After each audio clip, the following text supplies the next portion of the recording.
So what I'll be doing is that, well, firstly, if I just give a bit of a snapshot of what I've published. This is the dashboard for the conversation. I've published 23 articles there with a total of 541,000 readership in total. This is a very nice dashboard. Mehmet, can you put on slideshow? Because at the moment you can, it's not on fully on slideshow. Oh, okay. Thank you. Yeah. Is it okay now? Yeah, now's better. All right. So, yeah, and it also gives you these individual readership numbers. It's a very good dashboard. You don't get this with any other online publications. I also publish in Religion and Ethics, ABC, Sydney Morning Herald, and a few other pieces there. But I like Conversation because Conversation, being an academic, you know, it has a high regard, the articles that are published there. And also, like Sydney Morning Herald or other commercial media, they do want to spin your article a lot.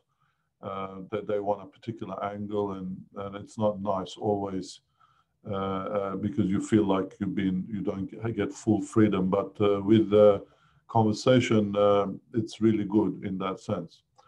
And also, well, I guess most here, you can publish on the Conversation if you're a PhD student or working in a university. But as Daria mentioned, if you're not at that stage in your scholarly career, you can still write articles for other online newspapers like Crikey, or I don't know, there's so many out there, or publish in a blog, a SciZac blog. We're happy to, you know, consider your articles.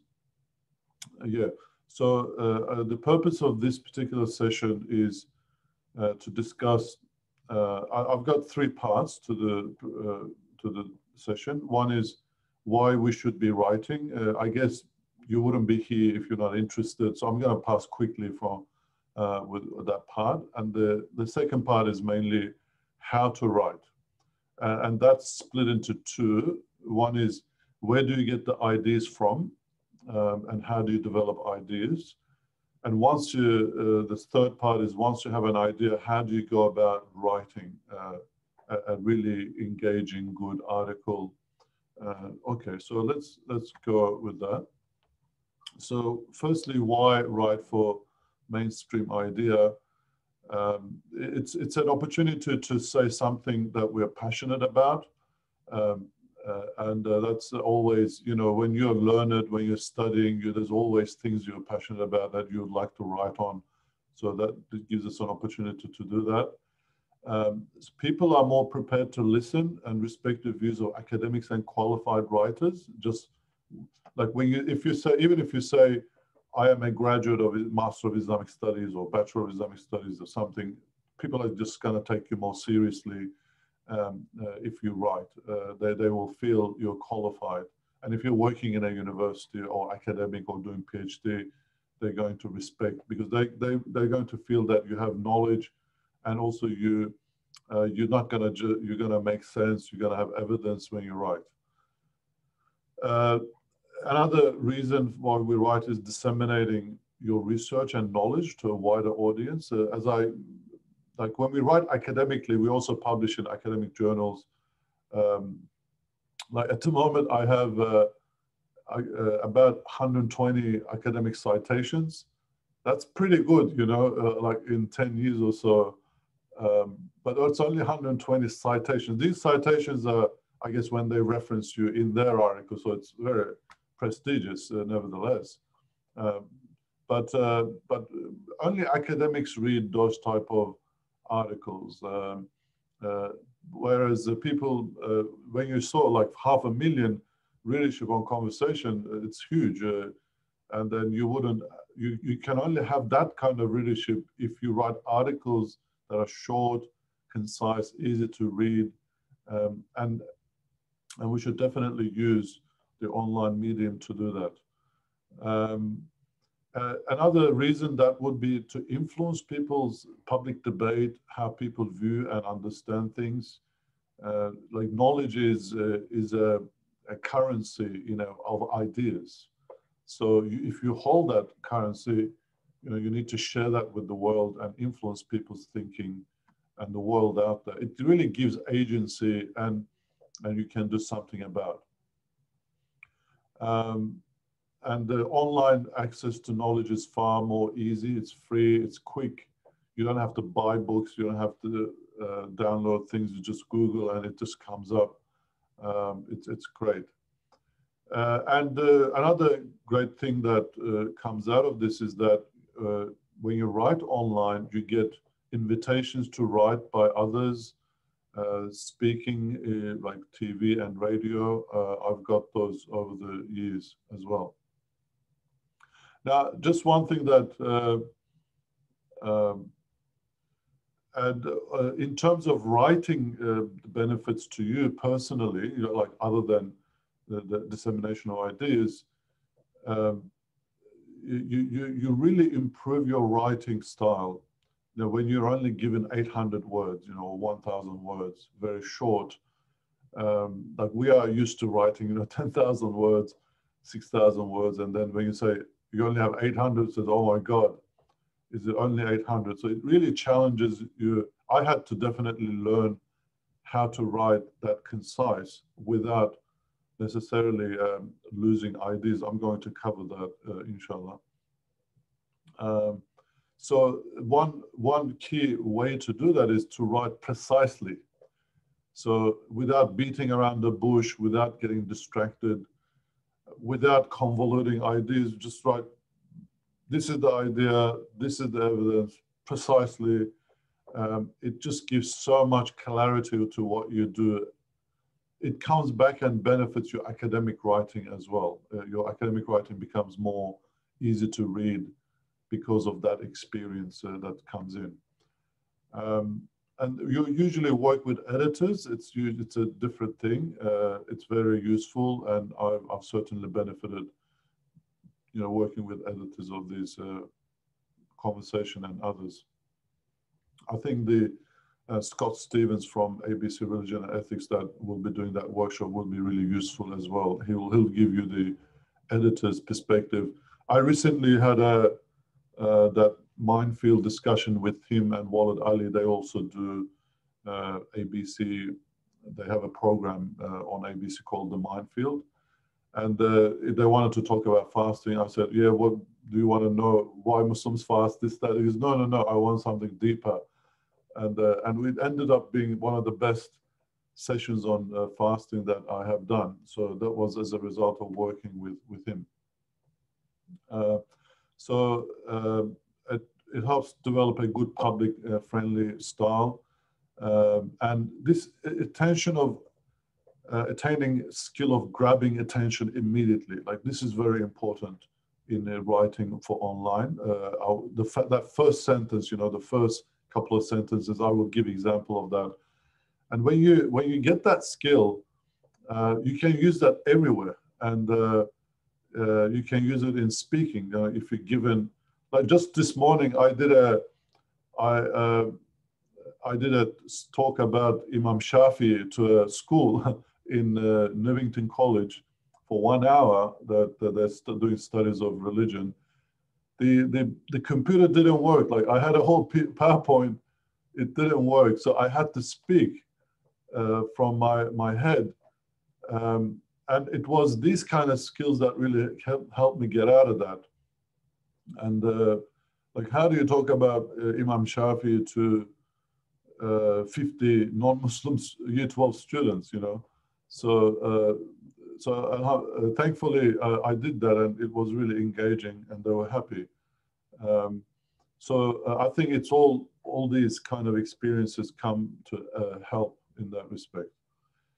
And also comments to articles from readers inform, triggers other ideas for articles, maybe sometimes even research.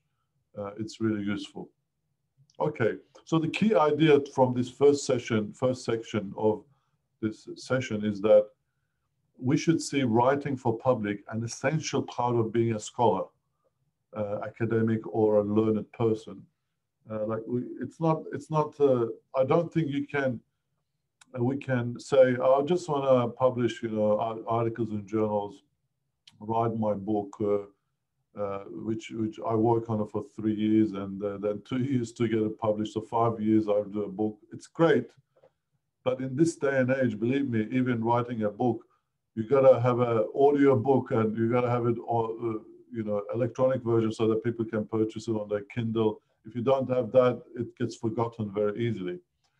So we have to learn how to disseminate our knowledge in a usable way, online way. All right, so that's the idea. So now we'll go on to where ideas for articles come from. So I'm going to be talking about this, and I have four main triggers. The first one is news and events that fall in your area of expertise. It doesn't have to be exactly your expertise, but you say, well, maybe I have something to say about. Everyone's saying this, that, but I have a unique angle, to this. As an example, this is actually when I first started to write, because Trump was elected to power, 2016, and everyone was writing, going berserk about Trump being elected. Most of them were focusing on, obviously, what kind of a president is this guy going to be? Then I thought to myself, hey, the American president has a huge sway on Muslim world and what happens in Middle East. So I thought, okay, what does Trump being elected mean to Muslims? Nobody was looking into that. So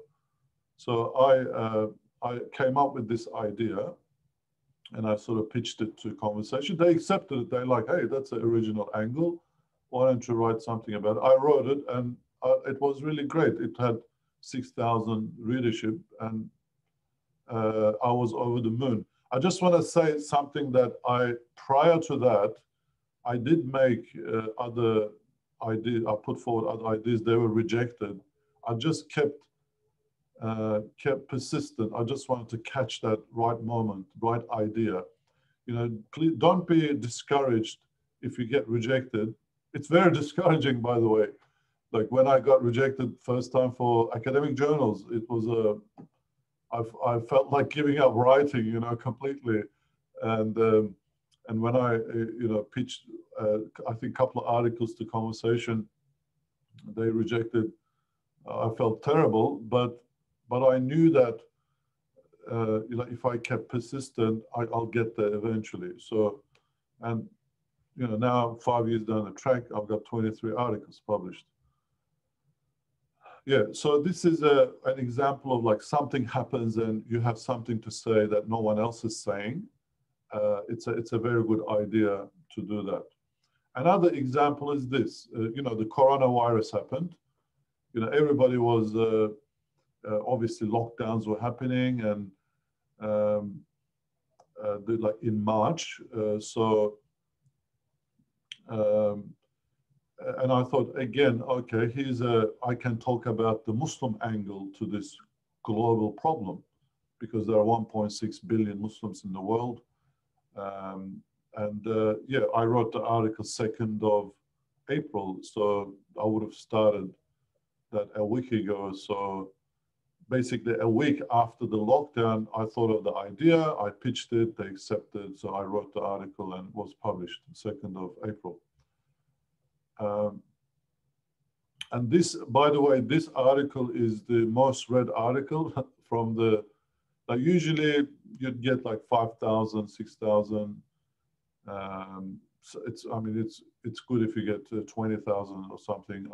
But this one got 136,000 readership. And it was the most read article from Charles Sturt University for last year. And it's still being read, by the way. It's still, I can see more people are reading it because I guess coronavirus is still topical.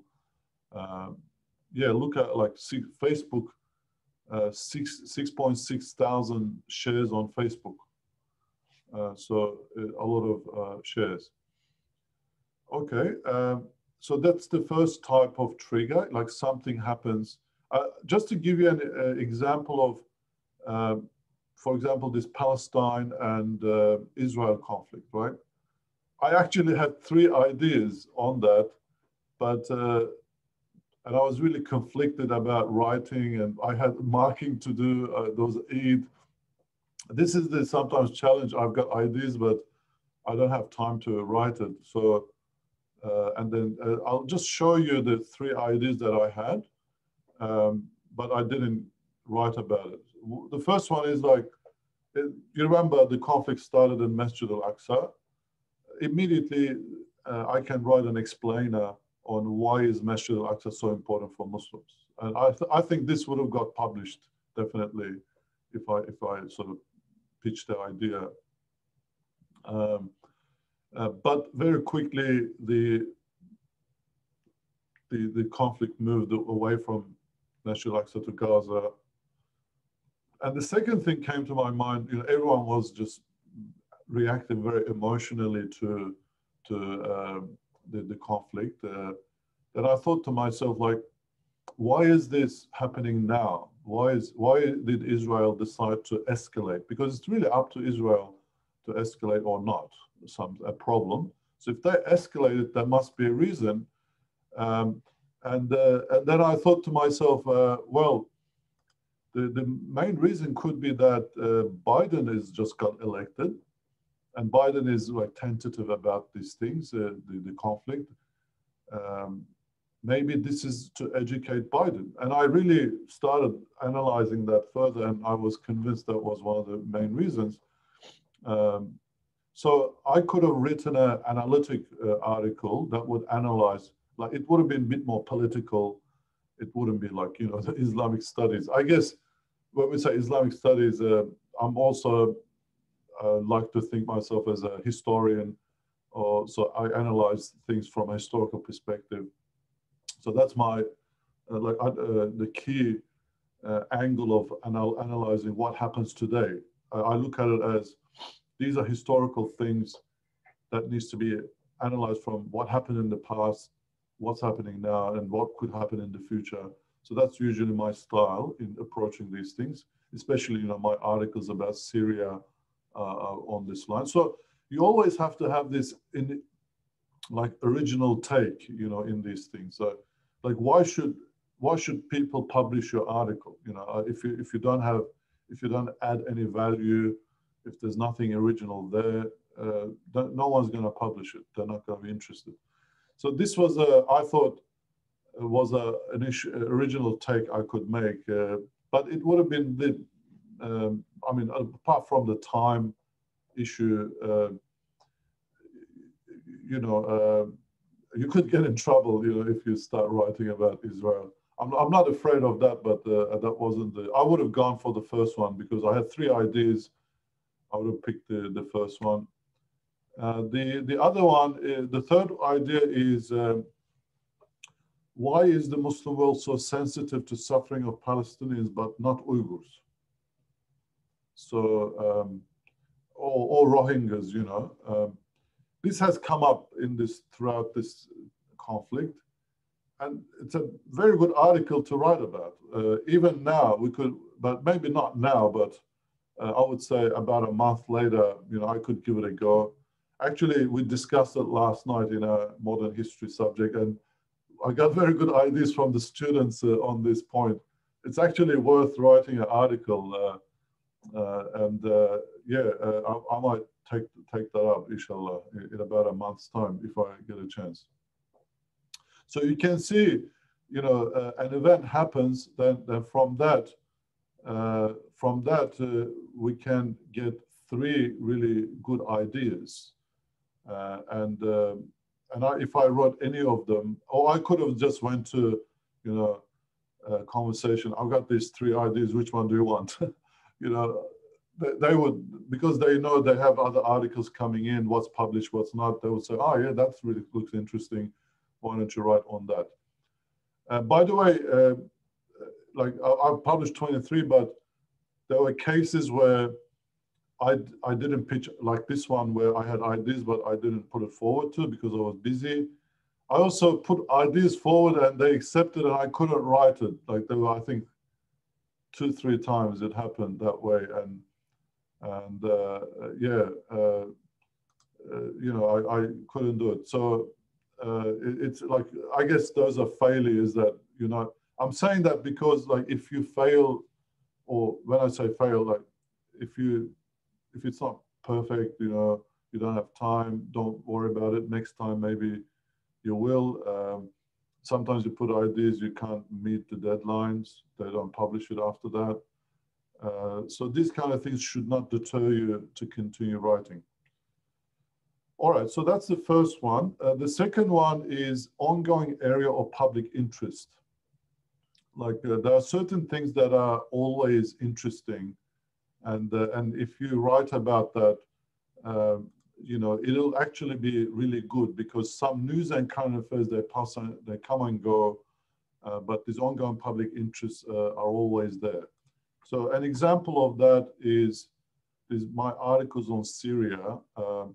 Like, although you could say these are also based on public events, but I mean, I wrote an article on coronavirus in Syria and it got published, you know, because it's an ongoing area of interest. And nobody cared about, everyone was talking about, you know, coronavirus in China, in Western countries, Australia, and so on. I thought, okay, nobody cares about a conflict situation.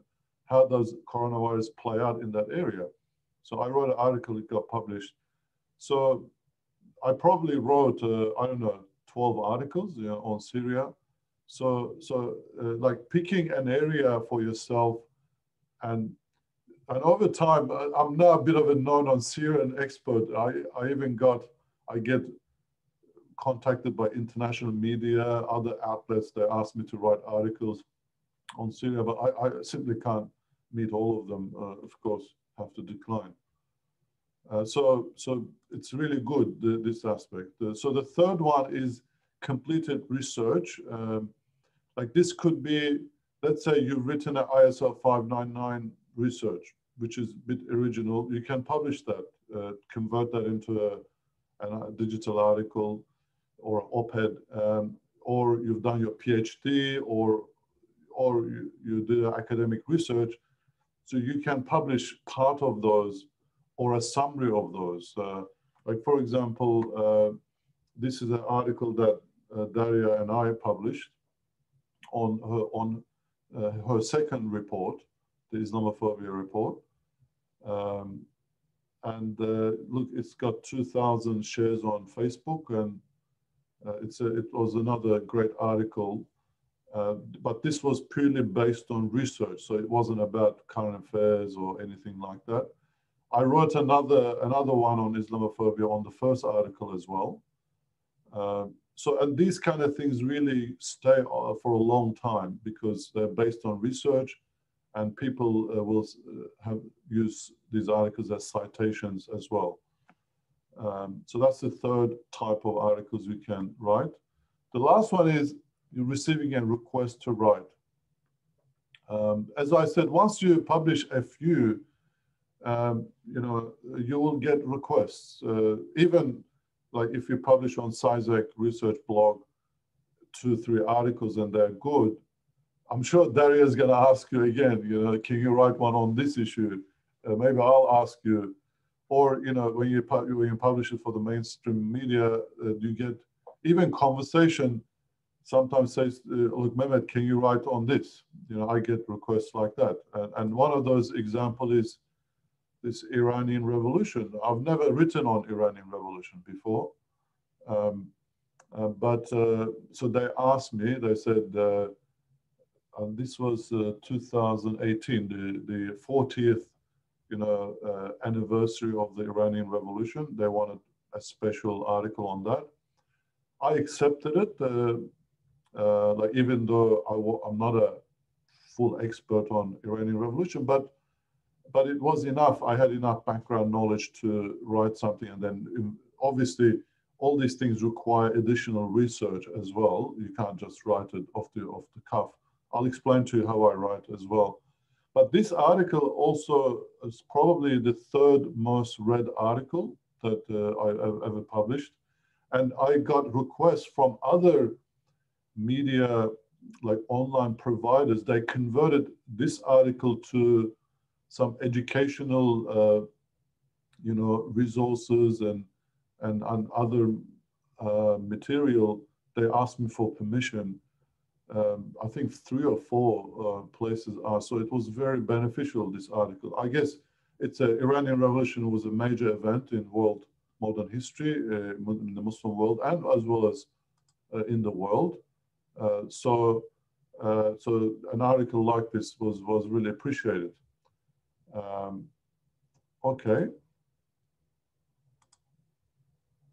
All right, now, so those are the 4 main ways it can trigger ideas, or whether that's your research that you've done. You can think, okay, how can I convert this into a 1,000-word article or op-ed, or something happens, you have something to say, or there's an ongoing issue that you're passionate about, that your knowledge in that area may prompt you to write articles as well. Like I had on that Syria, I had an opportunity to write that was a 10th year anniversary of the uprising in March. Actually, I did put the idea, they accepted it, but I couldn't do it because of this modern history subject. It was just too much, I had too much load. I really didn't have a breather. These kind of articles take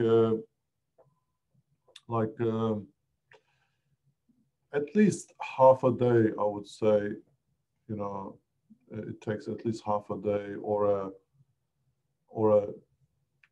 like an evening. I would sit down, let's say 7 p.m. or something, and then I would go until 11, 12. So you're looking at 4 or 5 hours of work, and that's just to have the main material. Then the editing is usually easier afterwards, but to put the main draft together, it takes about half a day, 4 or 5 hours. For me, I don't know, it may change for other people. But sometimes, I don't even have that time. Your mind has to be there. There shouldn't be nothing urgent, and you shouldn't feel guilty. I'm going to spend this time on this. I should be doing marking. Sometimes I get that dilemma. Inshallah. All right. So how to write an op-ed for an online article? This is this is a general thing. It doesn't. It applies to anything that you write, op-ed style or a digital article. These are the short 1,000 word, 1,200 word, 800 word kind of articles. So let's start. All right, this is the secret, the main approach. Academic rigor, journalistic flair. That is a very important. It's a brilliant piece of slogan that Conversation has. Academic rigor in content, and journalistic flair in writing style. So that's the key golden balance you want to strike. So the content has to be rigorous. There has to be ideas. There needs to be evidence, proper research. It needs to make sense, logical. You have to have an argument, but it needs to be written in a way that is easy to read. Here, journalistic flair means easy to read. The newspaper articles are written in such a way that a year 10 dropout should be able to read. But obviously, you don't want to dumb it down that much. Maybe Telegraph, Daily Telegraph writes like that. But more serious newspapers like Sydney Morning Herald, I guess, and people are more educated than we think these days.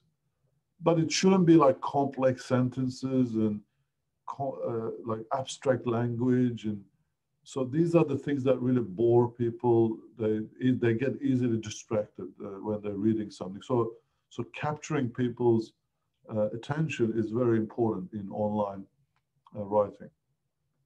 All right, so this is the first number one that you need to have in your mind. I got to strike this balance. Maybe not immediately, but eventually you will get there, by more and more experience. Okay, this is something that conversation does, like pitching an idea. And I think this is a good way to start. I actually do it like this, even if I'm writing for someone else. It doesn't have to be for conversation. So what they want to know, three things. The first one is and notice they write here, story. So they want a story because stories are that are interesting. In one sentence, what will your article say? So basically, you have to come up with a title, like a sentence like a title. What will the article say? So that will be your main argument, that first sentence. And why do readers need to know about this? So this is the significance of the article. Like, basically, they want to know, they want to make sure that this is interesting. It will be interesting to read. And also the last one, what key points and examples will you use to support your argument? So these are the main ideas. And I think they used to have a word limit, but I can't see it now, but they usually have, like, say, in 100 words or 150 words. So because the editors, they want to just read this and make a decision. They don't want you to write the full article, spend all that time. And if they're not going to publish it, you're going to waste it. So it's always good to pitch an idea to these newspapers or the editors, even our SciSec blog, right? We have to have something like this, Daria, that if someone has an idea, they need to send it to you as the editor of the, I've got this idea. I think this is good for Muslim community or wider audience for these reasons. And these are my ideas. This is how I'm going to approach this article. So it really gives you, make sure your idea is a sound. It's interesting to an audience. You have an idea, and then you have some basic information there as to how you're going to approach this article. And let me share with you something that I've written, a pitch that I always start with this, by the way. I just want to remove this, sorry, clear these. Okay. All right, this is a sample pitch I sent to the conversation. I think it was around, when US decided to take Jerusalem or have a embassy in Jerusalem. Yeah. So, and again, Muslim world was, condemning that. So I put a title, Religious Significance of Jerusalem for Islam and Muslims. Why is this interesting? Because it sends shockwaves around the world. There's a fallout and so on.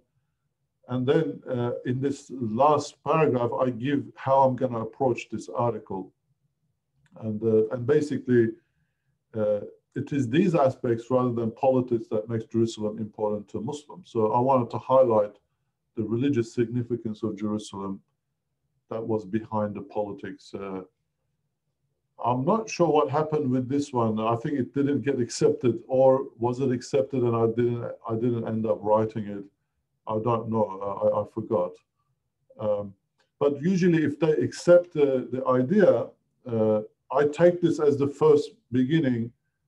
I immediately start the article with what I have already here, and then sort of develop it further from that.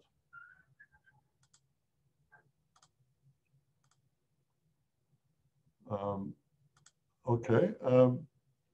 Now, but before we get into the main content of an article, I want to highlight the first paragraph and the last not even paragraph, sorry, first sentences.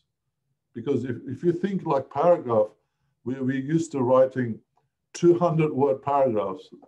It's too much, it's too big. No one's going to read a 200-word introduction to your article. You're going to lose people immediately. So I always look for, so when I write for this kind of articles, it's very important how you start, because people are going to decide to read the article based on the title and also based on the first sentences. If they like it, if it grabs the attention, they'll continue reading everything. If it's not, they're not going to read it. So it's extremely important how you start. So in this one example, for example, the one that Daria and I wrote, I'll read the first paragraph, which is actually a sentence, right? The second Islamophobia in Australia report launched last month. In the same week, a graphic video showing a pregnant Muslim woman being punched and stomped on circulated widely on social media. Earlier in October, another video went viral showing two New South Wales police officers verbally abusing two Muslim women, threatening to forcibly charge them as an accessory to murder.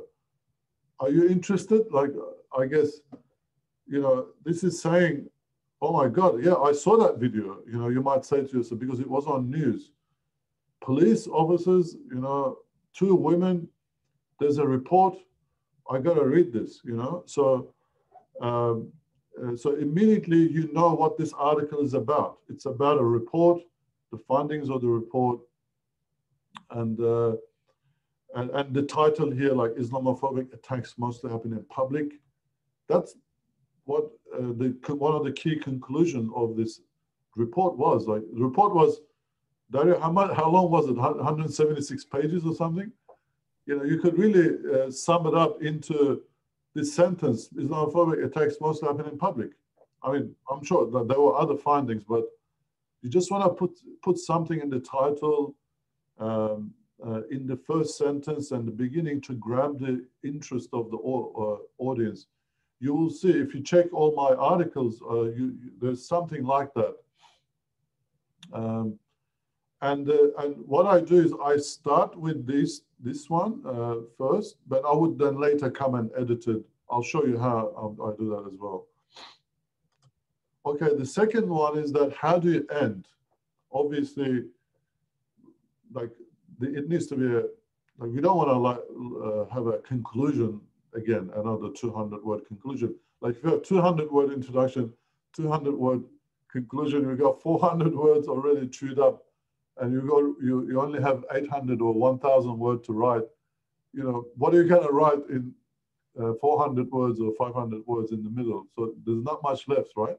So it has to be very concise, very to the point, one sentence, right? So the same article, the ending, here's the ending. The ending is usually, I try to give a message to remember, because if they're going to read, if they're going to read this article, they're not going to remember everything, but at least they should remember the very last thing they have read. So that's my approach. So here's what I thought they should get this from this article. What I and Daria have thought. Islamophobia in Australia is a social problem that affects a significant portion of society. Recognition of Islamophobia does not diminish the achievements of Australian society and the success of its multiculturalism. It will merely highlight a social problem that cannot be ignored and downplayed any longer. So the key message here is Islamophobia is a social problem. The second report really etches that as a social problem in our society. You got to accept this. There's no way of getting around it. And obviously, you know, the people are having anxiety is there something wrong with Australia? And then there we are saying that Australia has a lot to be proud of, you know, in its multiculturalism and achievements. It doesn't take anything away from that. It'll make it stronger. So that's the kind of message we wanted to give at the end. So the ending is not necessarily like a conclusion of what you have written. It's more about message in this type of articles. So, I just wanted to highlight that the beginning and ending are extremely important on this type of articles. Okay, now lastly, I just want to talk about how I write the article. I do recognize that not everyone's going to have the same approach as I do, but this is something that I have developed over time. I know that I have, you know, listened to other good writers, and I ask people as well. They do follow a similar approach, so I think this is something that really works. And what I mean by that is that the approach here is like you can't write an article perfectly in one go. Certainly I can't, and probably most of you will not be able to do that. Like so you sit down and write a perfect article in a couple of hours and then it's ready to publish. No one's gonna. It's very difficult to do that. So it's more about how do you develop then? Where do you start? How do you develop the idea? So the first thing is to write the pitch, capture the main idea, argument, and supporting ideas. So we covered that already. So the second one is, okay, so we've got they accepted the article, and I'm going to write this. What I do is that without consulting any sources, this is the key, because draft a full article based on the ideas and my current knowledge. So obviously, I do have a background knowledge in the area that I'm writing about, otherwise I wouldn't. But mainly, these are the analytic things, you know, what's the main idea in my mind, how I want to develop that, how am I going to convince my audience, the readers, of what I'm saying, the logical flow. That's what I'm worried about in this first draft. And that usually happens when you approach it like that. It's not going to be too much. Usually 400, 500 words it ends up being. But at least, you know, I've got what's on my mind on paper, on screen, on the computer. So then this gives me a skeleton to work with. So I don't need to worry about the idea part anymore. It's more about, you know, cooking those ideas up further, checking if they're true or not, checking with other references and others to see if I have to twig it a little bit. So that's the third one. The third stage is rewrite the article with supporting evidence. And here I conduct research. You know, I go online, look at other articles, people written on that, let's say like coronavirus, right? I would say, okay, what's happening to Hajj? So, you know, I would check out news from Saudi Arabia.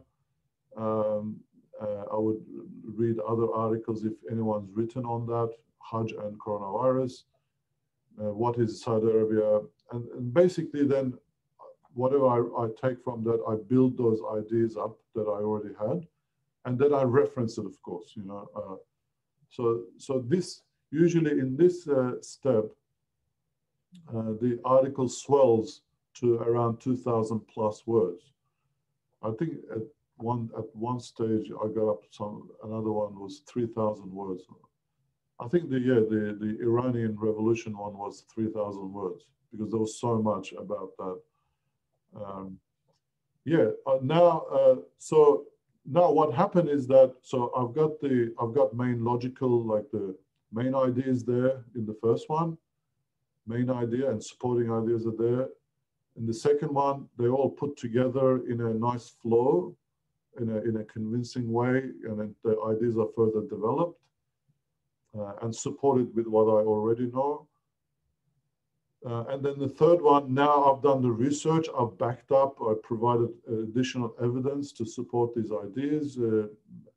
Sometimes, you know, I would say, oh, okay, I thought I knew this way, but it turns out in another way. I correct those. So now I've got a really good draft. It's got everything in there. Now it's more about the editing process. So the first 3 steps is about writing.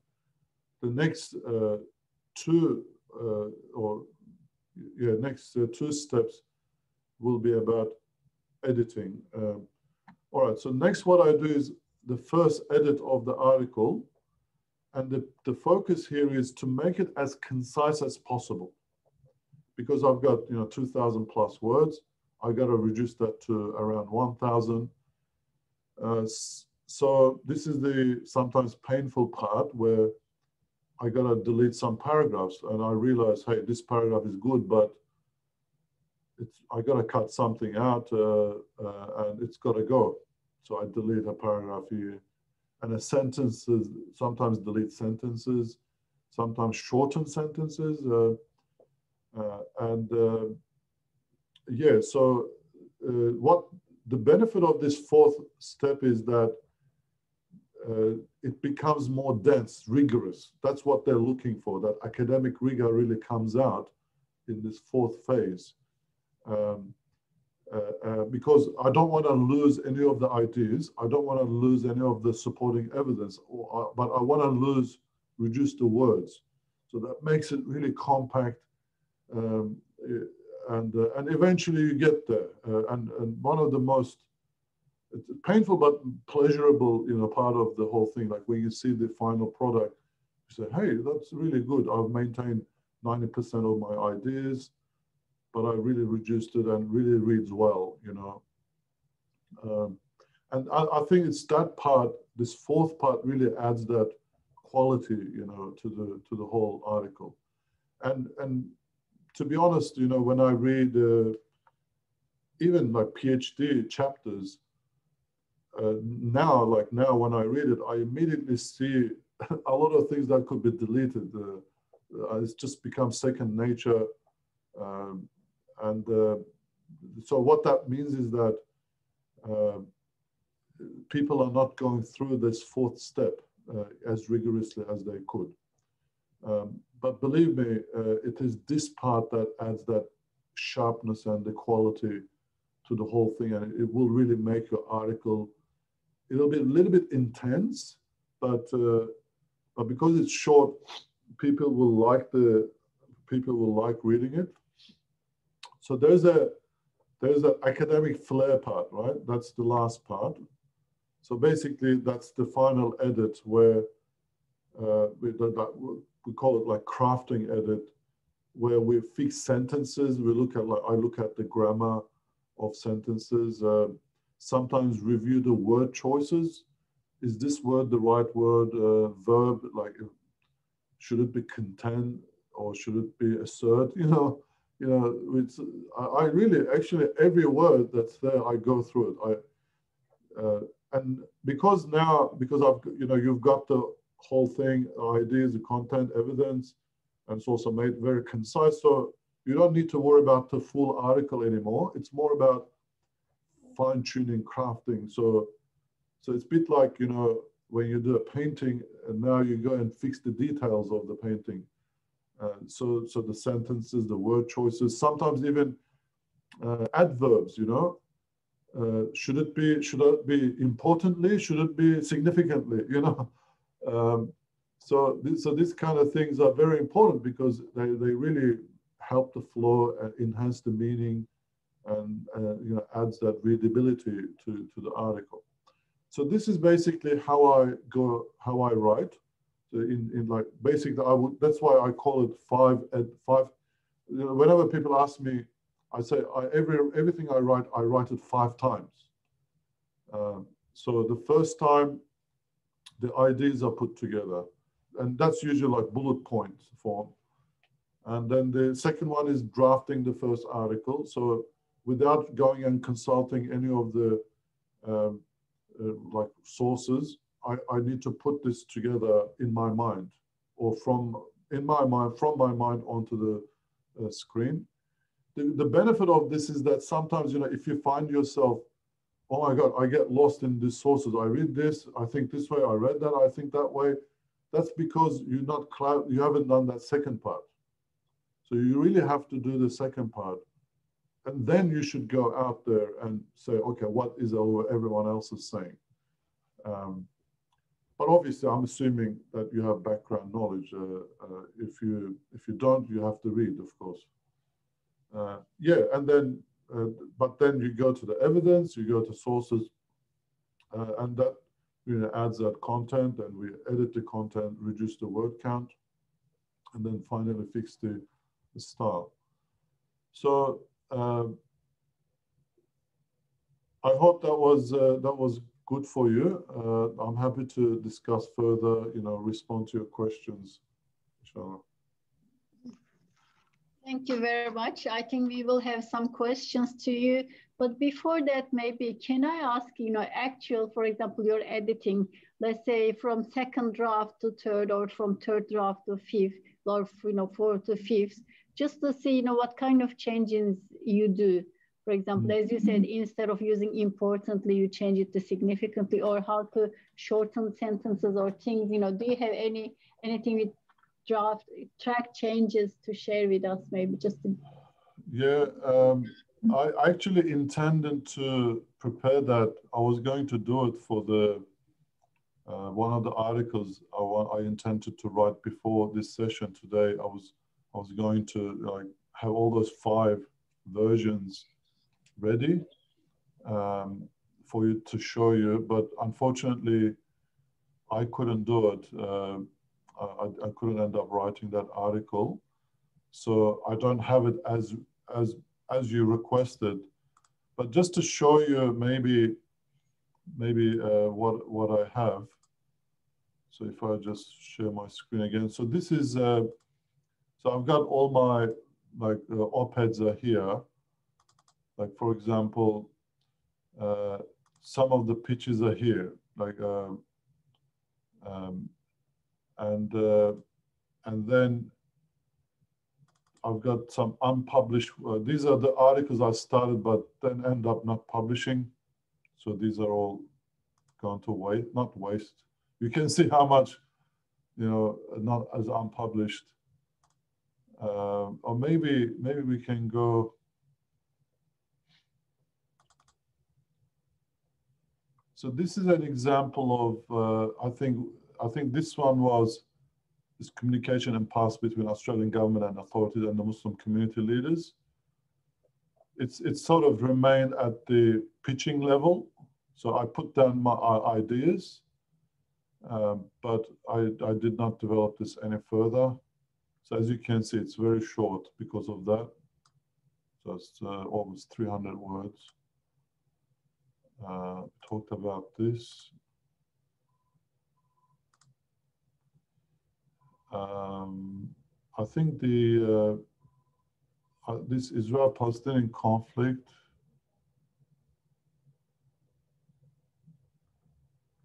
Yeah. See, I sent this to Israel Brothers, you know, on the WhatsApp group. This was going to be the basis of the political analysis. There were 6 points here. So that didn't end up happening. I should put that there. This one, winners and losers in Syrian war. This was the 10th year anniversary. Kind of, again, 2 main ideas that are captured there. I might really write this one because still we can write the 10th year anniversary this year. So just go here, publications. So these are the ones that have been published. So I've got drafts here, but these are the full drafts. So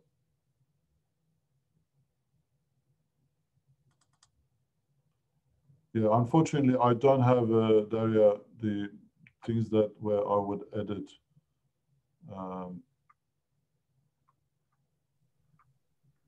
Yes, by any chance, maybe when we are sending the materials, if you have anyone, published already but, prior to that, a few track changes. But maybe what we can do is that, because we have the emails of everyone in this group, what I can do is that the next article that I write, I'll do all these 5 cases together, right? Yes, that would be. So I'll prepare from the initial ideas to what I do, the finished product and the published product. I'll keep those 5 different files. And when it's done, we can just email to everybody just for them to see how it develops from there. Yes, thank you. And there are also questions for you in the chat box. I think Burak is talking about safety concern when writing for public. Burak, would you unmute yourself and ask your question maybe yourself, if you like? Or do you want us to read it from the chat box? I think, yeah, I can read it. It's there, the safety perspective, the consideration. Yasmin Abdul Majid, who was, yes. I can't, there's 2 aspects to safety. The Yasmin Abdul Majid's thing was, she was too overcritical of Australia, like without, maybe what she said wasn't incorrect, it was correct, but the way you say it is really important. Like this Islamophobia, for example, is always a concern that we might get a backlash to that. So that's why finishing that article saying, Australian multiculturalism still works is really important, that if anyone has an anxiety about that, it really discounts those away. And so you cover yourself to those things. Because like we don't want to, I guess when you say something, you're risking being criticized, being attacked. That's why the Prophet Muhammad, peace be upon him, said, saying something, a truth before an oppressive ruler is better than, is the most important jihad, because you're risking your life in those cases. Yeah, so it's not easy to say it publicly. Sometimes they'll end your career. I remember it happened to Jason White, Professor Jason White from Sydney University. This is like 15 years ago. He didn't allow a Zionist, academic to speak in the department in Sydney University because he thought he was biased. He was ostracized and kicked out of the university eventually. The poor guy, So I guess sometimes, I think about writing about the Uyghur Muslims, then I think to myself, okay, you have to calculate the risks, right? The risk is that I may never be able to travel to China again, So, I might say, look, okay, I'm prepared to get that. I'm prepared to say something, a truth. I'm prepared to sacrifice my freedom of travel. But I think it's still possible to write about Uyghurs without necessarily being a target as well. It's possible to write about Palestine without being attacked by the Jews. But it is risky and or sometimes unsafe, yes. That's why, I was thinking, should I write about the politics of what's happening or should I write about Masjid al-Aqsa? In the end, I said, look, Masjid al-Aqsa is better because I'm a theologian.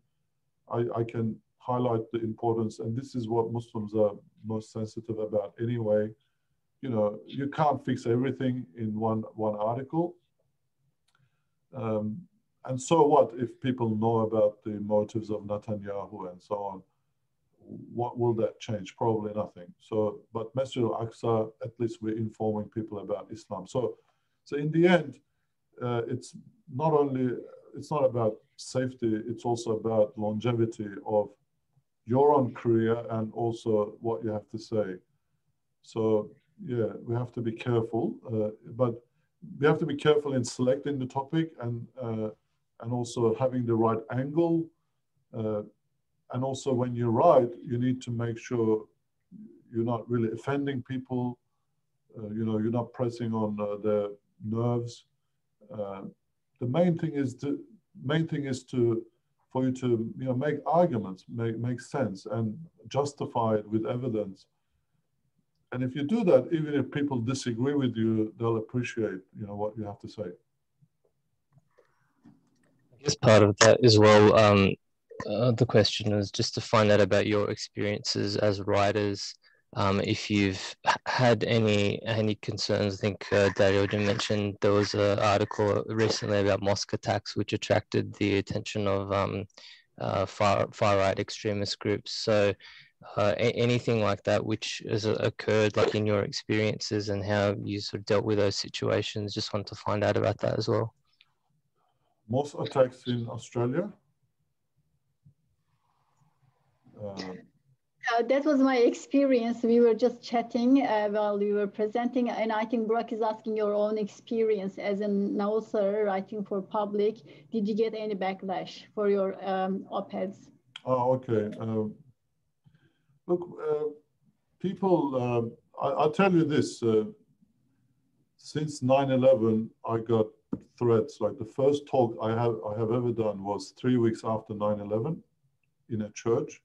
I got a death threat at that time. Don't come to this church, you know, you're not gonna come out alive.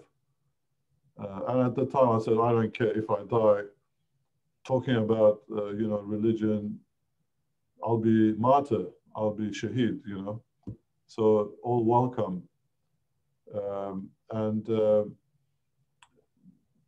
There's always something, like when you go public with anything, I think you need to accept that if it's political,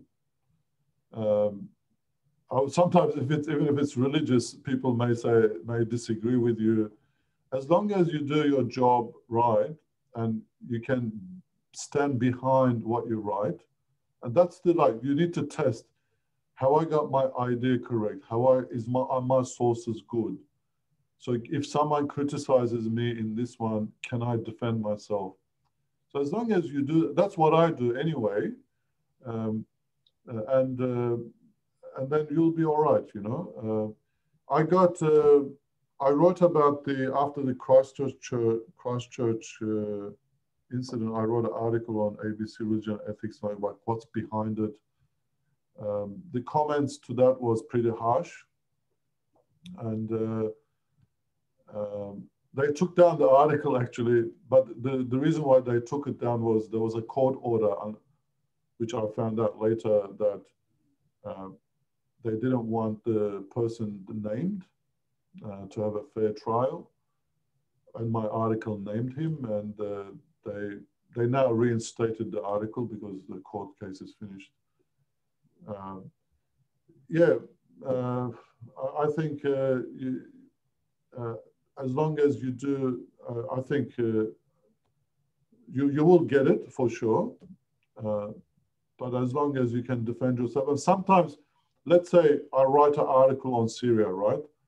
I don't put it on Facebook, because if I put it on Facebook and share it, somebody's gonna be upset about that, because maybe I'm not criticizing Assad enough, or I don't know, or I may be saying something against that seems like I'm criticizing Turkish government or something.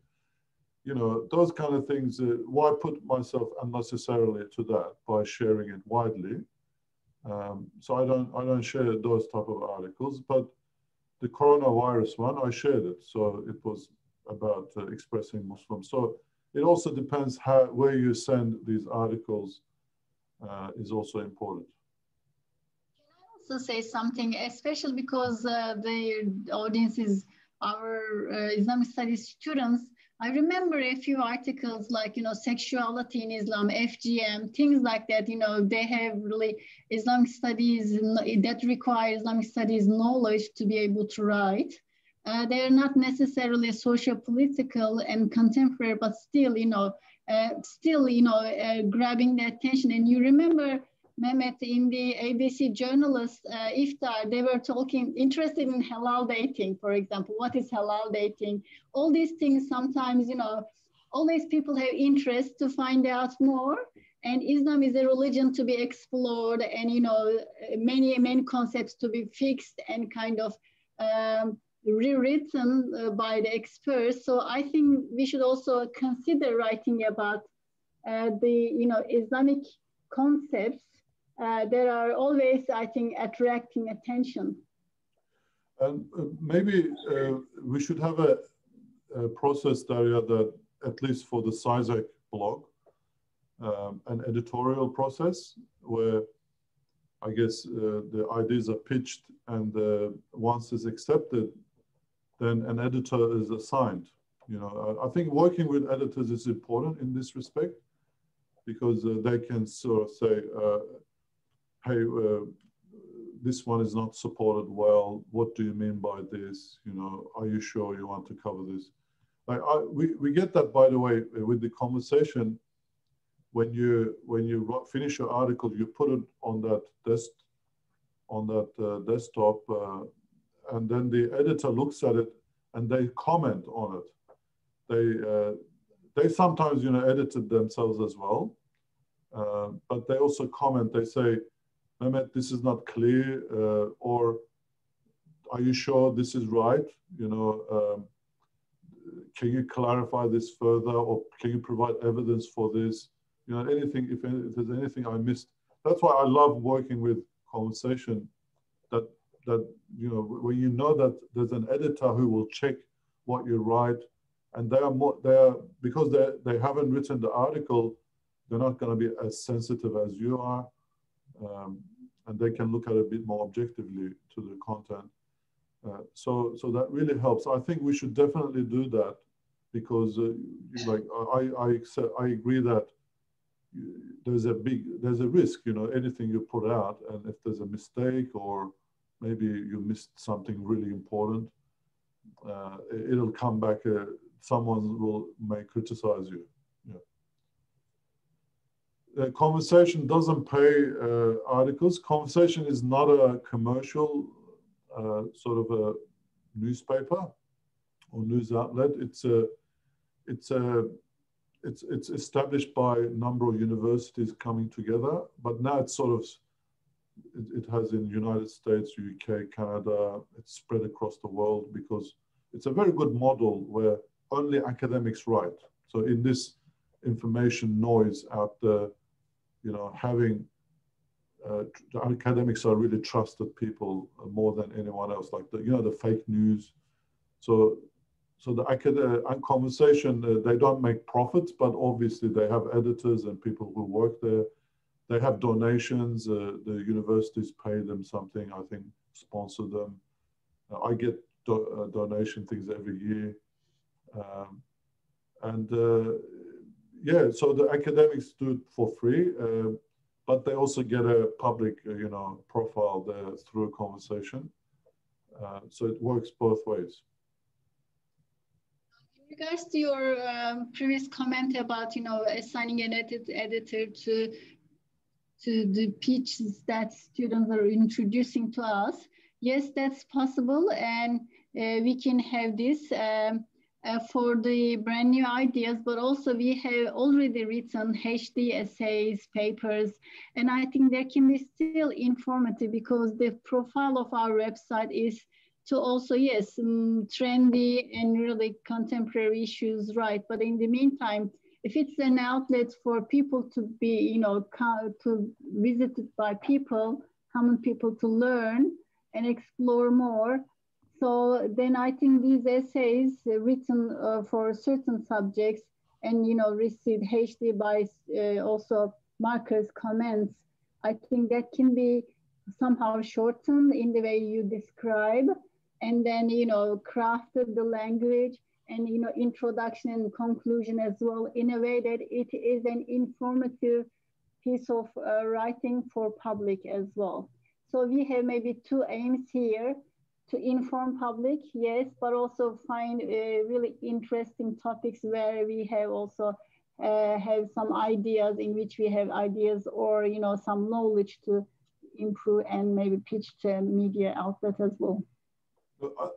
I think, yeah, anything, maybe two types of articles we can talk about. Explainers, like, why is Masjid al-Aqsa significant for Muslims? So that would be like an explainer. Like, you don't really have an argument per se. You just want to say, discuss the place of Masjid al-Aqsa in Islam. Or the other type of articles are more analytic, where there is an argument, there's a analysis that on some issues, we might be facing in Muslim community, or some maybe commenting on, having an analytic comment on current affairs, what's happening in the world. So these could be the three main articles types that we can have. Obviously, because the reason is, if something explains, if you get an explainer, it's good. People will be interested in that. If there's a deeper analysis of an issue, that'll be interesting. And the third one is that, yeah, something's happening in the world, and you've got some original take on that. It's also interesting.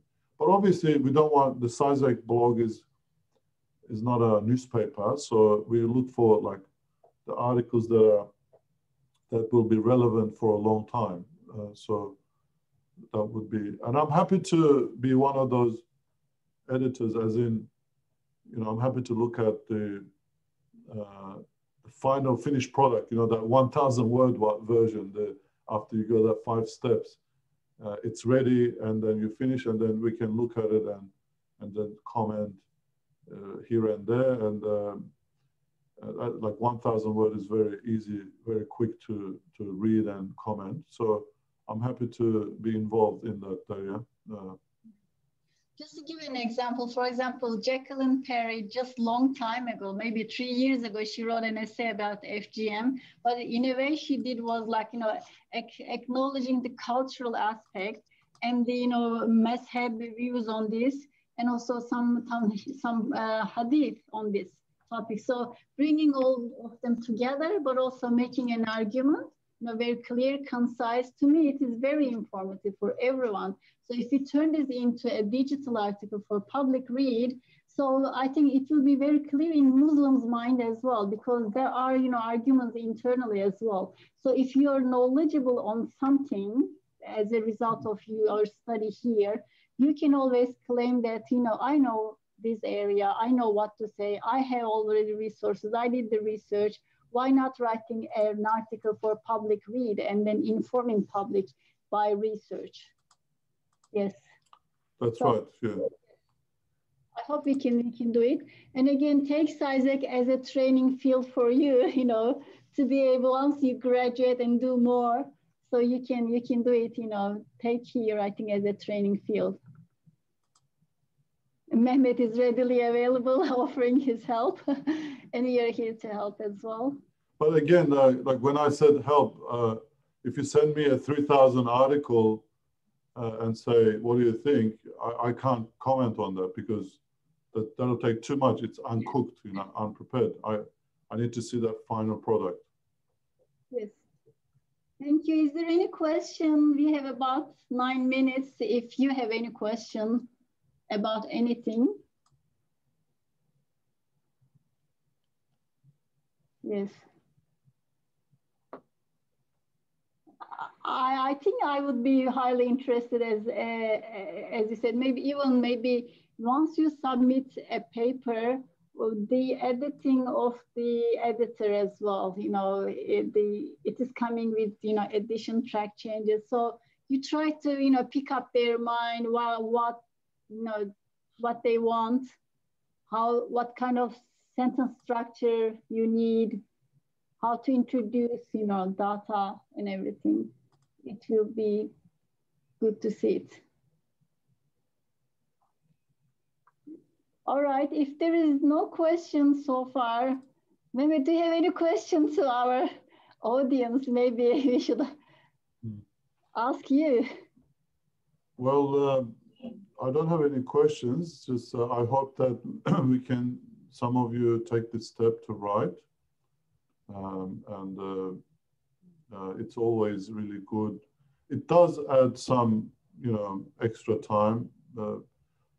If you need to be able to like writing as well. So I hope to see your published articles. Sorry, it's just Jacqueline Perry. I've got a quick question, if that's okay. Yes, Jacqueline. Yeah. Sorry, it's a bit off to the side, but I was involved for a little while in the Shut Up and Write CSU writing groups. Sorry, I'm losing my voice at the moment.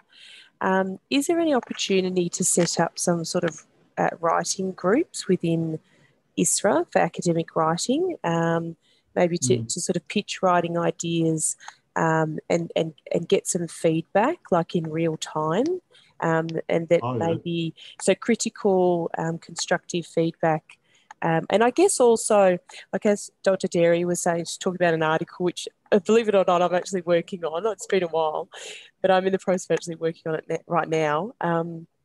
Just, I guess, to get a little bit more confidence too in converting from, something that I'm trying to formulate into a journal article down to a concise opinion piece, if that makes sense. Okay.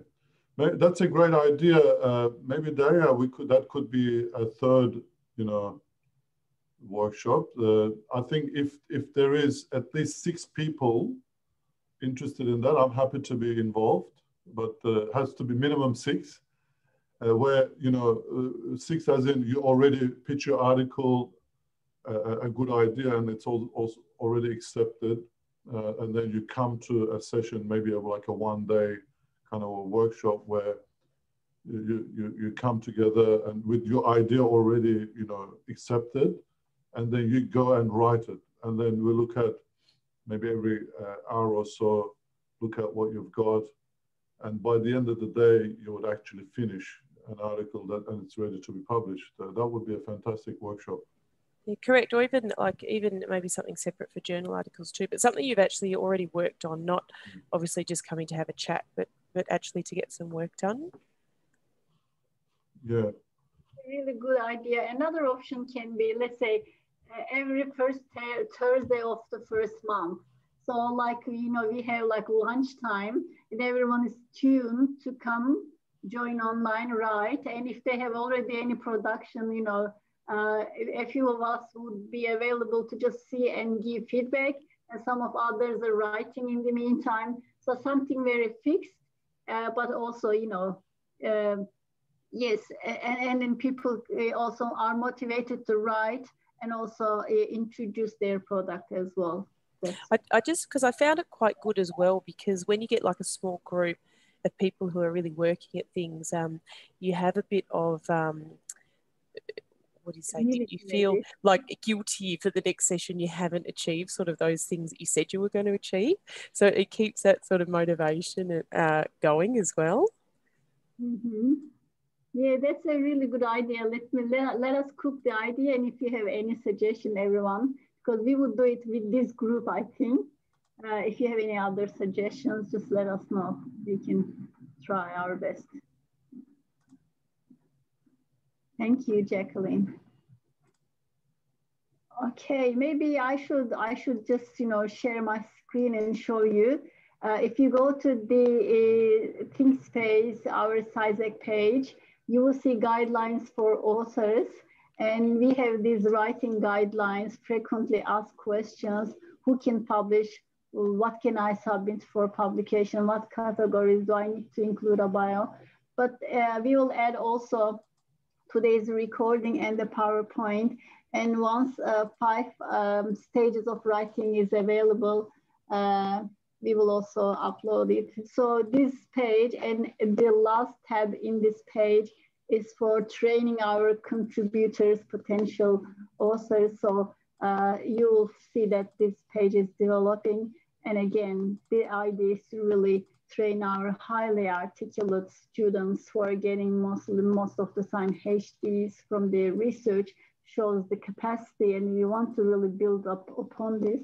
And then, yes, make their output more accessible to a wider audience. Thank you. If there is no question and no comments, Züleyha, Süleyman, and Abdul Hadi, if you have anything to add, please do so. And now, okay, then we can finish here. Thank you very much. The recording will be available, and we will upload the recording and the PowerPoint here. And you'll be able to get them soon, maybe tomorrow, within this week for sure. Okay, I had a question, but okay, it was answered. Someone says, do you still wanna add anything, someone? I think we can finish, Daria. All right, sounds good. Thank you very much to everyone, and thanks to you, Dr. Mehmet. Selamünaleyküm. Thank you.